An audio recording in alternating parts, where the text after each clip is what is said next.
We continue here in New Orleans, site of the Super Bowl, and joining us now, a guy who started his career with the New Orleans Saints in 1999, played at Texas. I'm going to have to hear him talking about Texas the whole time. Ricky Williams. Ricky, welcome. How are you, buddy? I'm great.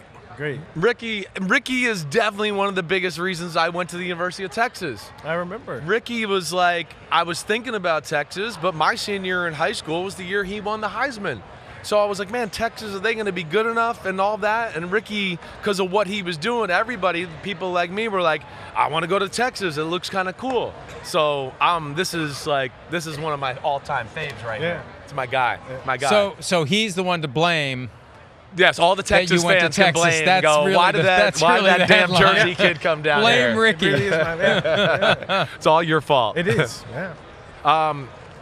One of the greatest players ever, really. I mean, I think you're one of the greatest running backs ever.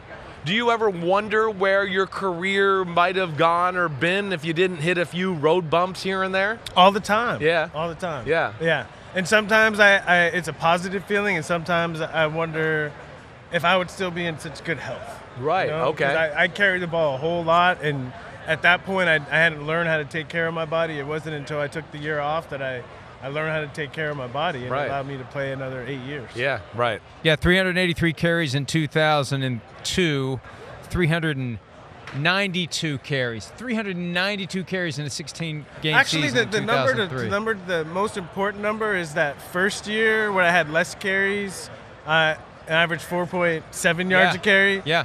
The next year I had more carries. I averaged 3.5 yards a carry. I know you're running it too much. Right. Oh. That's when they're killing you. Yeah. Ricky was so gifted. Let me just say, I'm going to wax poetically about him here. When we got to Texas, right, Ricky was so unbelievable, and his muscular body was so. They would tell us, they'd tell Ricky not to lift weights certain days because he would get too big and too thick and too strong. And they would try to keep me out of practice too because I wanted to play scout team. I wanted to do it all. You wanted to do it all. I wanted to do it all. Yeah. So Ricky had all these urban legend stories that were real when I was down there. Yes. Let alone he could smoke a lot of weed. So he was like, man, this guy's awesome. I like him. Do you ever think, and I know you said earlier if you had played more, you might not be as healthy as you are, but you just missed the window by, a few years where the NFL finally realized, why do we care if this helps guys with their mental health, if it helps them with their overall physical health, and the states have legalized it. It wasn't that many years in the grand scheme of things, and you never would have had the issues that kept you from playing as much as it did. Yeah, I might have played 15, 20 years, and I mean that. I played 12 years, but I had another 1 or 2 left in me, but I was ready to do something different.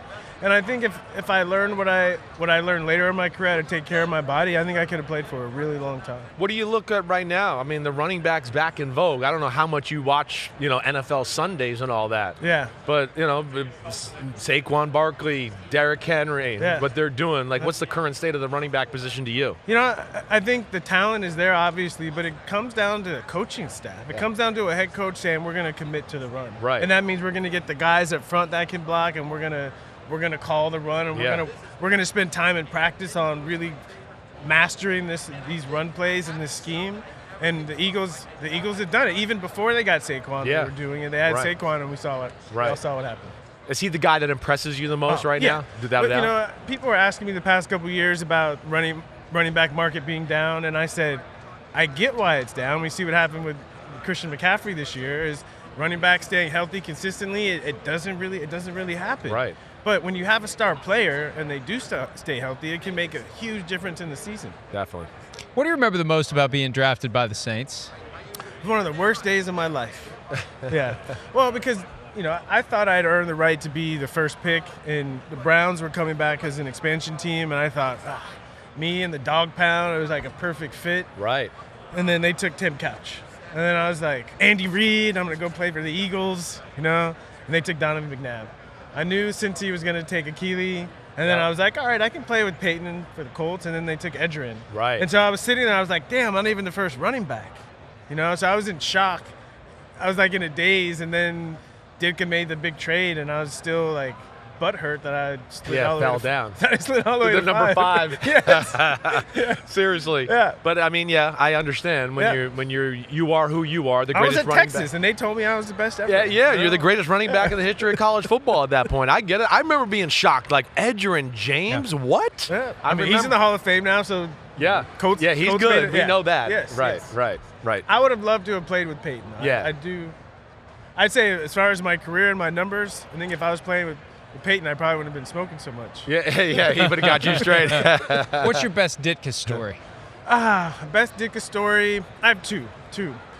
Because I only had him 1 year. So our first preseason game, we flew to Miami, and then we flew back to La Crosse, Wisconsin, where we had training camp. And it was a night game, so we got back late. And he said, curfew's at 2, right? And so we had like an hour and a half. We're out at the club. It's like 1:58, and Ditka's with us in the club. He looks at his watch. He's like, curfew's at 4.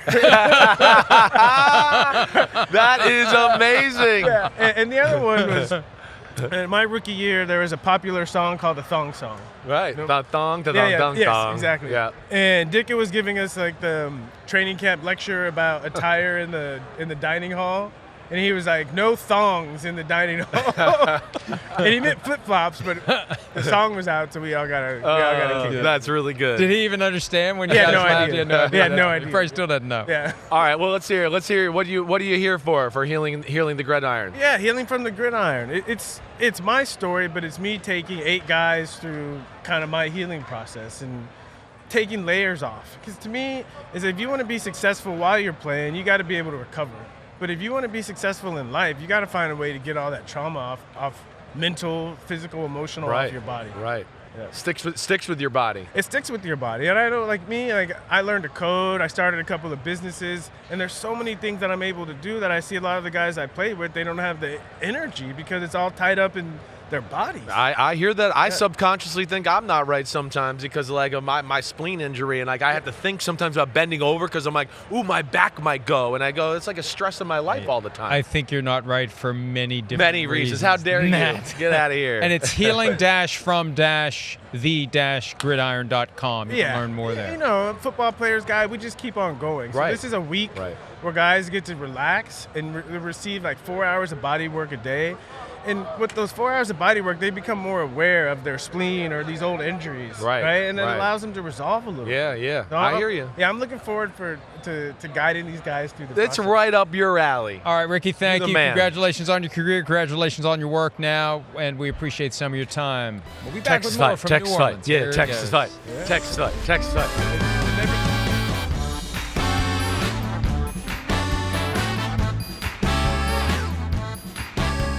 Hi, it's Mike Florio. Thanks for watching PFT on YouTube. Hit subscribe for the latest news and analysis from Pro Football Talk.